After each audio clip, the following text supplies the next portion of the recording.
Muchas gracias por la invitación a participar en estas jornadas. Ya estamos todos cansados y espero no aburrirlos con la última charla. Para hablar un poquito de algunas vacunas en personas VIH. No tengo conflictos de intereses para esta charla.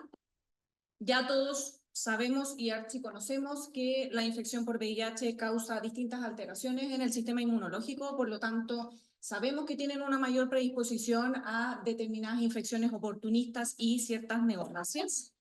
Y además sabemos que tienen un mayor riesgo de contraer y de tener infecciones severas por muchas infecciones que son inmunoprevenibles con vacunas actualmente. Además de esto, las personas que viven con VIH tienen una mayor exposición a ciertas infecciones.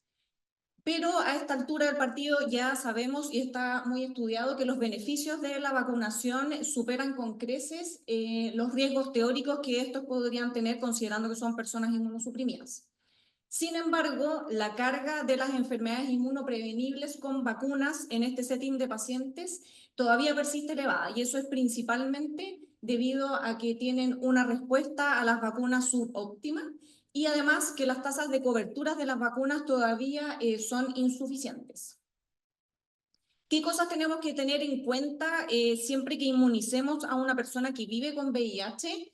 Primero es que puede ocurrir una elevación transitoria de la carga viral. Esto principalmente ocurre más frecuentemente en las personas que están sin terapia. Sin embargo, igual hay un grupo pequeño de personas que viven con VIH, que están en terapia, que pueden experimentar una elevación transitoria de la carga viral.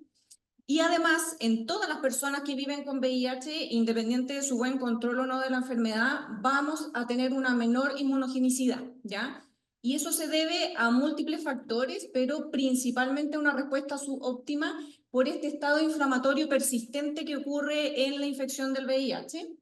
Sumado a ello también que muchas veces pacientes que estén más inmunosuprimidos con recuentos de CD4 menores van a tener una menor respuesta, y esto es tanto con la magnitud, la calidad y la duración de la respuesta inmune a vacunas. Y lo que también ya todos sabemos, precaución siempre con las vacunas vivas en todas las personas inmunosuprimidas, incluyendo las personas VIH, y eso va a depender del recuento de CD4 si es que tiene la indicación o bien la contraindicación de las vacunas vivas. Algunas palabras del VPH, de la vacuna del VPH. Hasta ahora sabemos que existen más de 200 tipos distintos de VPH, más de 40 de ellos se transmiten por vía sexual. Hasta ahora se han identificado muchos que tienen gran riesgo del desarrollo de lesiones premalignas y malignas, tanto de cuello de útero, de vulva, de vagina, de pene y orofaringio. Los tipos de VPH oncogénicos que se han descrito hasta ahora son muchos. Sin embargo, más del 90% de los cánceres, principalmente cervicuterino y anal, que son los más frecuentes, son generados por la asociación con infección de VPH, especialmente con 16, 18, pero también con 33, 45, 52 y 58. ¿Qué cosas es importante también saber de esta interacción que ocurre entre el virus del VIH y el VPH? Es que ambos condicionan una mayor susceptibilidad para adquirir la infección por el otro, ya es una relación bidireccional.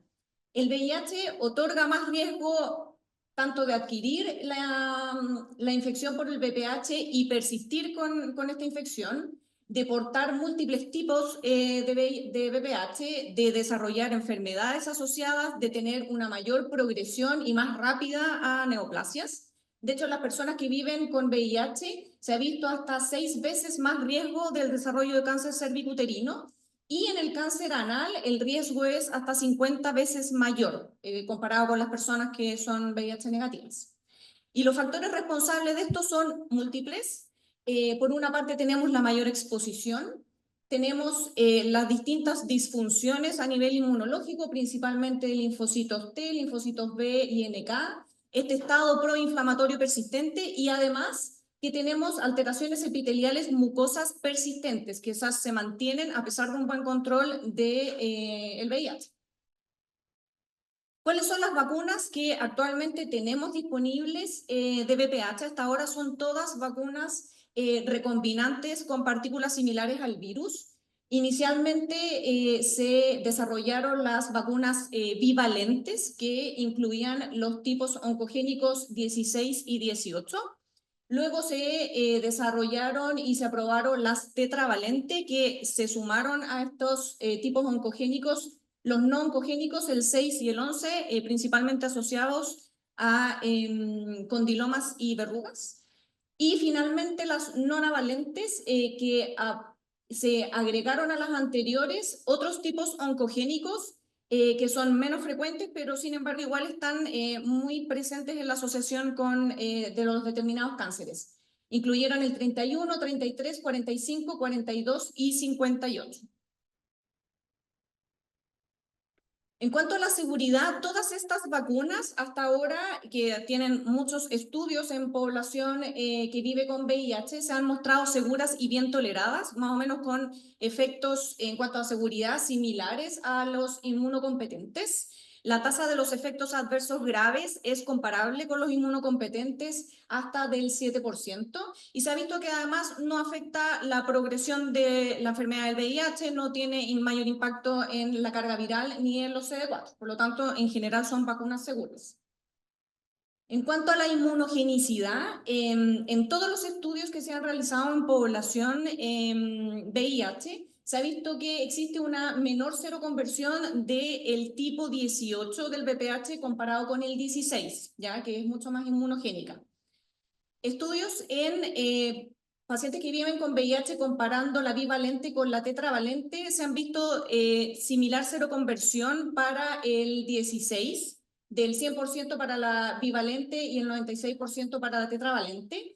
Y existe una mayor seroconversión para el tipo 18 en la bivalente. Ya la bivalente sería mucho más inmunogénica, principalmente por el adyuvante que contiene. Y también se ha visto que tiene protección cruzada la bivalente para otros tipos que no están incluidos en la vacuna, que son oncogénicos también, el 31, 33 y 45. Otros estudios que han comparado población VIH versus inmunocompetentes, en general se ha visto que existe una menor seroconversión, seropositividad y títulos menores de anticuerpos, tanto para 16, 18 y también para el tipo 6, y también una menor avidez de los anticuerpos, comparados con los inmunocompetentes. Además, se ha visto que independiente de la seropositividad basal de las personas que viven con VIH, los pacientes han tenido una seropositividad similar a la observada con los inmunocompetentes. Y en otros estudios que se han realizado comparando población VIH positiva que tiene un mal control del VIH con CD4 menores de 200 y cargas virales detectables versus personas que viven con VIH pero que están bien controlados. Hay varios estudios de esto, bastante heterogéneos, pero finalmente lo que todos concluyen un poco en conjunto es que tienen una menor seroconversión y o los títulos de anticuerpos son más bajos en estas personas que estarían con CD4 menores de 200 o un mal control virológico. En cuanto a la durabilidad de la inmunización por VPH, la evidencia es bastante homogénea en demostrar que la inmunidad dura al menos 2 a 4 años. ¿Ya? A partir más o menos de los 2 o 4 años comienza a disminuir los títulos de los anticuerpos, que es lo similar a que se observa en las personas inmunocompetentes. No habría mayor diferencia entre las personas que viven con VIH. Hay un estudio que se hizo con la tetravalente donde se compararon personas que viven con VIH adolescentes, que se hizo un seguimiento hasta 4 años y se observó que la seropositividad a los 4 años del 6 era hasta el 86%, del VPH 11 hasta el 80%, del 16, que el que siempre es mucho más inmunogénico, alcanza niveles más altos de seropositividad, del 90 al 100% a los 4 años, y del 18, que siempre es el más bajito, de 71 a 77%. Y además se puede rescatar de este estudio que los títulos de anticuerpos fueron más elevados en quienes tenían un mejor control del VIH, ya en quienes estaban con cargas virales indetectables. Otros estudios comparando la bivalente con la tetravalente, evaluando la durabilidad, a los 12-24 meses se vio que para el VPH16 era similar en ambas vacunas, pero el VPH18 nuevamente tiene títulos más elevados en la bivalente al seguimiento de los 12-24 meses. Y en cuanto a la respuesta celular, que en realidad habitualmente lo que siempre encontramos en los estudios de vacunas son títulos de anticuerpos, pero acá también es muy importante la respuesta celular. Se ha visto que con la tetravalente, incluso a los 5 años de seguimiento, todavía se pueden encontrar en niveles detectables de linfocitos T y linfocitos B específicos para el VPH. La eficacia, en general, estudios en personas que viven con VIH son bastante variados y de calidad no muy buena.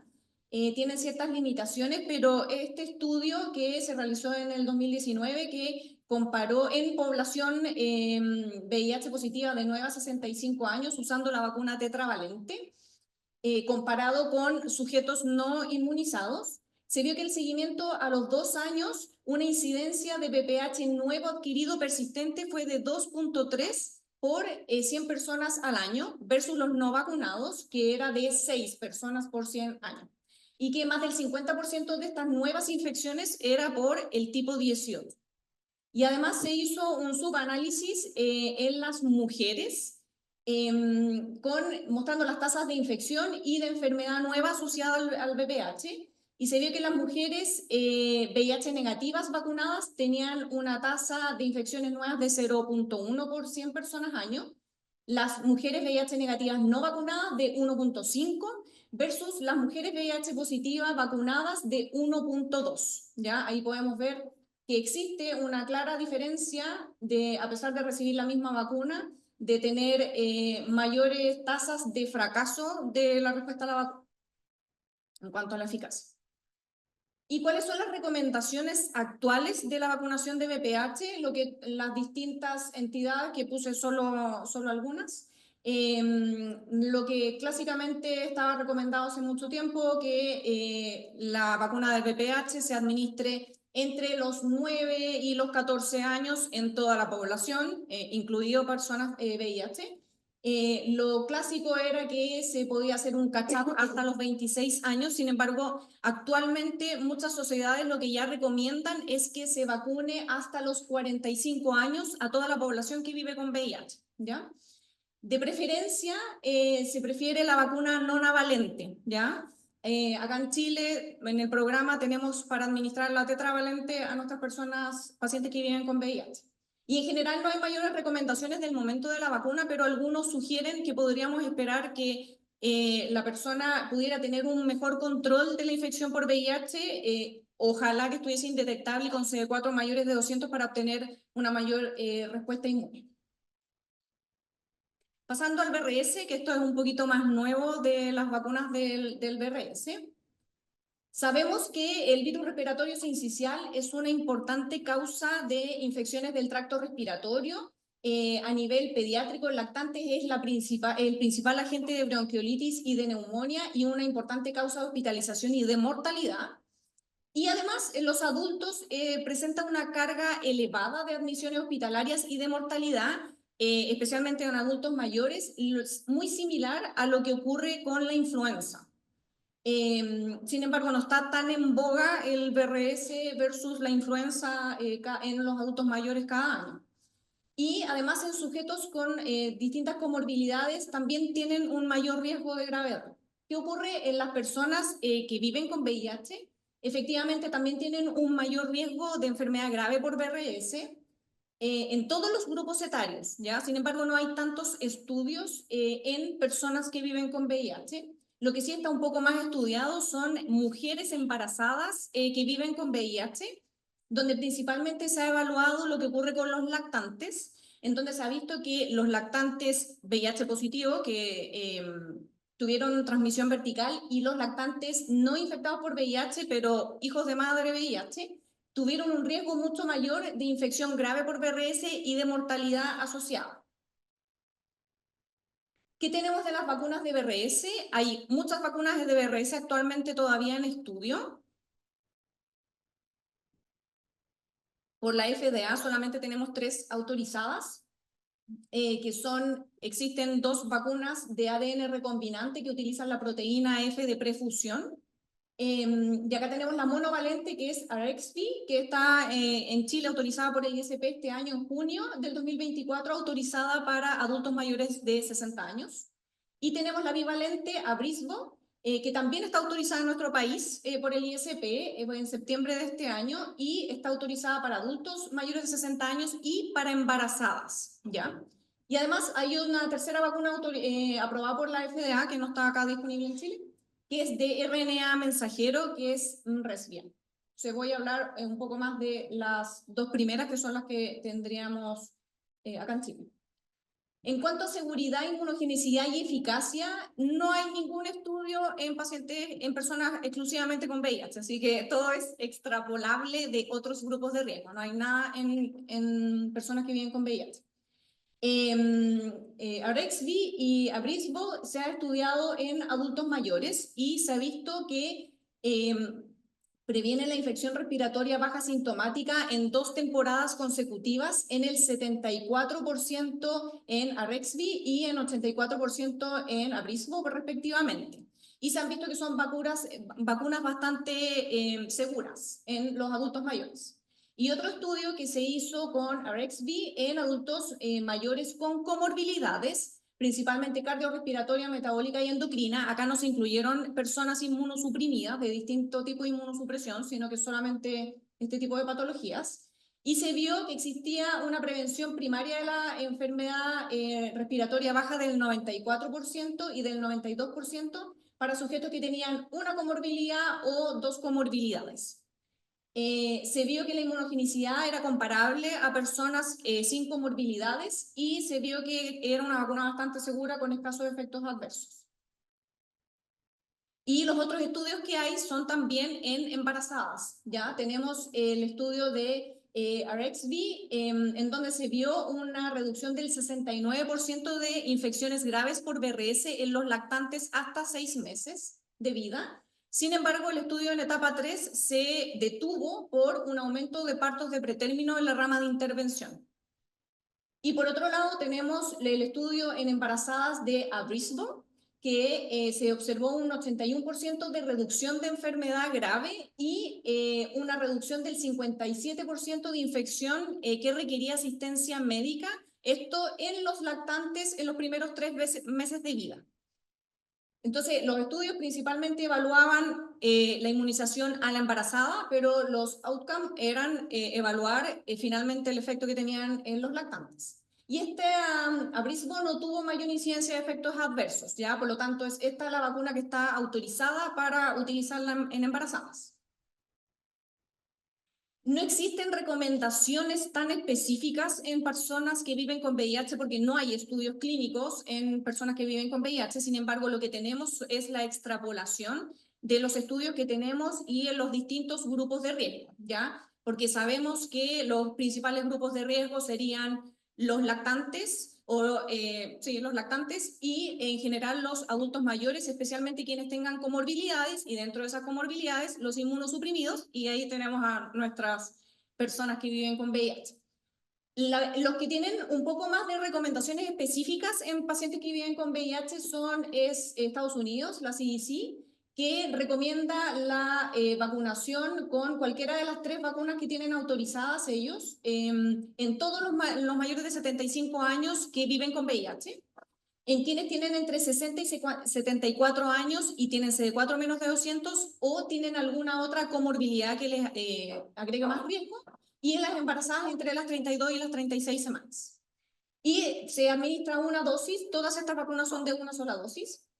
Idealmente administrar previo a la temporada de circulación de VRS. Y las otras entidades no tienen tan bien establecidas las recomendaciones. Las guías británicas la recomiendan entre los 75 y 80 años en las personas con VIH y en las embarazadas a partir de las 28 semanas. y solo de preferencia, o sea, el uso autorizado solamente Abrismo. La OMS solo las embarazadas, ojalá el uso de Abrismo porque es el único que está autorizado para embarazadas. Y las guías españolas solamente la recomiendan para utilización en los lactantes VIH positivo, ya que tengan menos de 24 meses de edad y menos de 200 CD4. Y finalmente la vacuna Zoster. Sabemos que el virus varicela zoster es el responsable de producir la varicela como primo infección y el herpes zóster como una reactivación. Los linfocitos TCD4 de memoria específicos para varicela son muy importantes y se ha visto que declinan de forma marcada con la edad y con la inmunosupresión, ¿ya? Ya que los CD4 son los principales implicados en mantener una respuesta, evitar una reactivación, el hecho que estos decaigan con la edad y la inmunosupresión ya nos condicionan mayor riesgo de reactivación. Se ha visto que en población general, en adultos mayores de 55 años, ya se encuentran indetectables estos CD4 de memoria hasta en el 40%. Por lo tanto, el zóster es una causa importante de morbilidad y mortalidad en los adultos mayores de 50 años que no han sido vacunados, que han tenido, por ejemplo, una primoinfección y por lo tanto con el tiempo decaen estos CD4 y si no tienen un booster son población de riesgo. ¿Qué pasa en las personas que viven con VIH?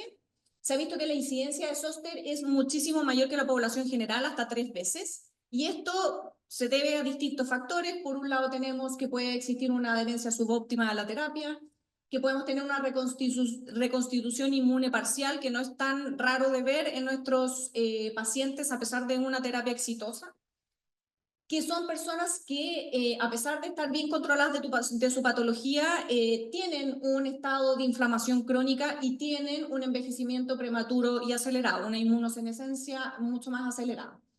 Y se ha visto clínicamente que el VIH aumenta el riesgo tanto de recurrencias, de compromiso multidermatomal, de una progresión a enfermedades sistémicas y de distintas complicaciones. Y dentro de eso, de las complicaciones, lo más frecuente es la neuralgia posherpética. ¿Qué tenemos de vacunas del zóster? Hay muchas vacunas del zóster vivas que se han utilizado y que se han autorizado, pero las que actualmente están aprobadas por la FDA son la vacuna de virus vivo Zostavax y Shingrix, que es la vacuna recombinante. La vacuna de virus vivo se autorizó por la FDA en el año 2006 para utilización en los adultos mayores o iguales de 60 años, pero como es una vacuna viva, está contraindicada en personas que tengan CD4 menores de 200. Y la vacuna recombinante, que utiliza la subunidad glicoproteína E del virus, se autorizó en el año 2017 para su uso en todos los adultos mayor o igual a 65 años. Y en el año 2021 se amplió su uso, su autorización para su uso, y se incluyó para todos los adultos mayores iguales de 18 años que tengan alguna condición de inmunosupresión o de inmunodeficiencia. Por lo tanto, aquí también caen nuestros pacientes. ¿Qué tenemos de seguridad e inmunogenicidad? Zostavax, detalle, nosotros acá en Chile, bueno, hemos tenido un problema con las vacunas del Zoster, falta de stock de Zostavax y la eterna Shingrix que nunca llega, y eso principalmente porque todavía no está autorizada por el ISP.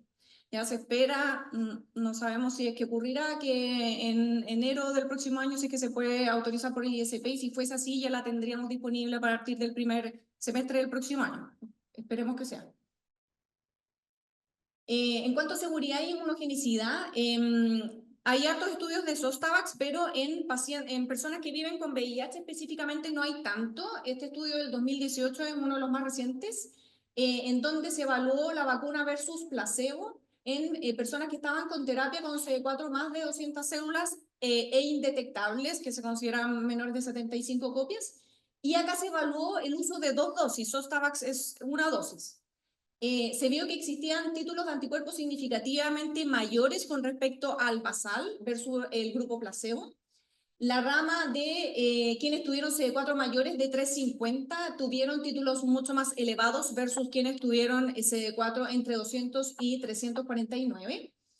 Se observó que los títulos de anticuerpo eran similares después de la primera y de la segunda dosis, por lo tanto no tendría mayor utilidad poner 2 dosis en las personas con VIH. Y la respuesta celular también fue mayor en la rama que recibió la vacuna, principalmente evaluando la producción de interferón por parte de los CD4. Y no se observó una mayor incidencia de efectos adversos, o sea, bastante segura en este grupo de pacientes con CD4 mayores de 200. ¿Qué tenemos de estudio con la vacuna recombinante? Tampoco hay tanto estudio de la vacuna recombinante específicamente en población VIH, pero tenemos este estudio que es del 2021, donde se evaluó versus placebo en personas que están con VIH en 3 ramas, ¿ya? En personas con VIH en terapia y CD4 mayores de 200, en terapia y CD4 entre 50 y 199 y personas con CD4 mayores de 500 pero sin terapia. Y se observó una buena respuesta humoral que se consideró el aumento de los títulos sobre 4 veces el nivel basal. Fue del 96.2% para todas las ramas de Shingrix versus el placebo que fue de 2.8%. Y la respuesta celular, que se consideró una respuesta celular a la vacuna, el aumento de 2 veces el basal de los marcadores de activación de CD4, en donde se observó un 90% de respuesta para la rama de Shingrix versus el 16.7% para las personas que estaban en la rama de placebo. También acá se evaluó una dosis adicional porque Shingrix, el esquema son 2 dosis, y se vio que la tercera dosis no proporcionaba beneficios adicionales versus el esquema de 2 dosis. Se observó que fue bastante segura, sin mayor incidencia de efectos adversos, sin impacto en la carga viral ni en los CD4. Y además se evaluó que al año todavía se mantenía una respuesta inmune celular y humoral óptima después de la última dosis. No hay estudios comparativos de ambas vacunas en población que vive con VIH. Existe solo este estudio en donde se comparan estas 2 vacunas, que es del 2021, pero esto fue realizado en población general mayor de 50 años. Y acá lo que observamos, que yo creo que se ve un poquito chiquitito al fondo, pero lo que se vio acá principalmente fue que quienes recibieron Zostavax, que es la vacuna viva, tuvieron, y acá también las otras, estos los pacientes no inmunizados previamente y estos quienes habían recibido Zostavax hace más de 5 años, y se vio que quienes habían recibido la vacuna recombinante, tanto que eran como sin inmunización previa y quienes habían recibido Zostavax hace más de 5 años, presentaron niveles de anticuerpos neutralizantes y avidez de los anticuerpos mucho más alta versus Zostavax. Y se evaluó además esa respuesta al año, en donde se vio que se mantenían elevados los títulos de anticuerpos y la avidez en la rama que había recibido la vacuna recombinante. Una diferencia considerablemente significativa con quienes habían recibido Zostavax, que es la vacuna viva. En cuanto a la eficacia, no hay estudios de eficacia clínica en personas que viven con VIH. Lo que tenemos es una extrapolación de población inmunocomprometida, inmunosuprimida en otros escenarios. Hay un estudio en receptores de trasplante precursores hematopoyéticos autólogos en donde se vio que la administración de la vacuna recombinante mostraba una eficacia clínica del 68%. Y también tenemos un estudio un poquito más nuevo del 2023 de vida real que se realizó en Estados Unidos con el uso de la vacuna recombinante, que en Estados Unidos ya solamente se usa vacuna recombinante, ya no existe Zostavax en Estados Unidos.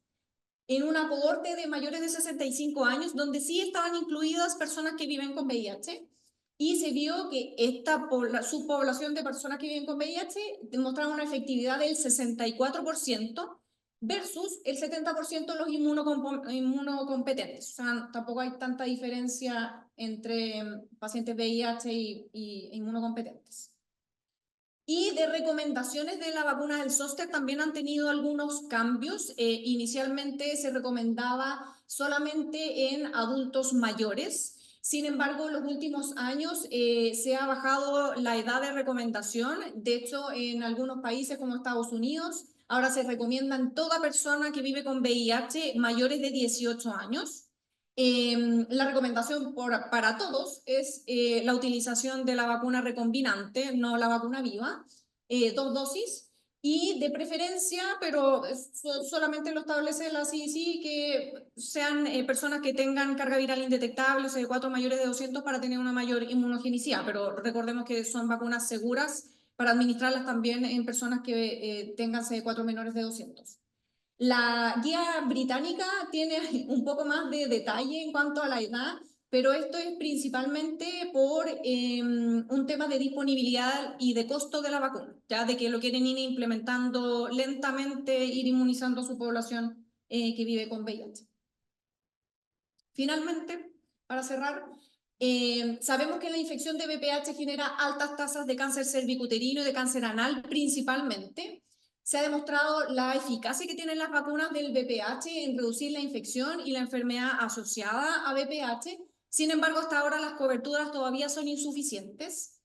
Existe una amplia evidencia, sobre todo en niños hijos de madre VIH, que tienen un riesgo significativamente mayor, aunque no sean VIH positivo, tienen el hecho de estar expuestos a ser hijos de madre VIH positiva, ya tienen riesgo mayor de una infección grave por VRS, por lo tanto son un grupo objetivo para inmunizar, específicamente a las embarazadas.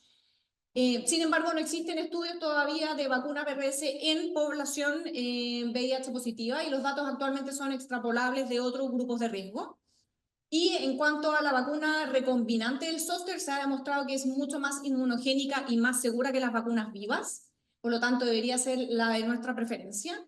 Pero faltan estudios de eficacia en utilizando esta vacuna específicamente en población que vive con VIH.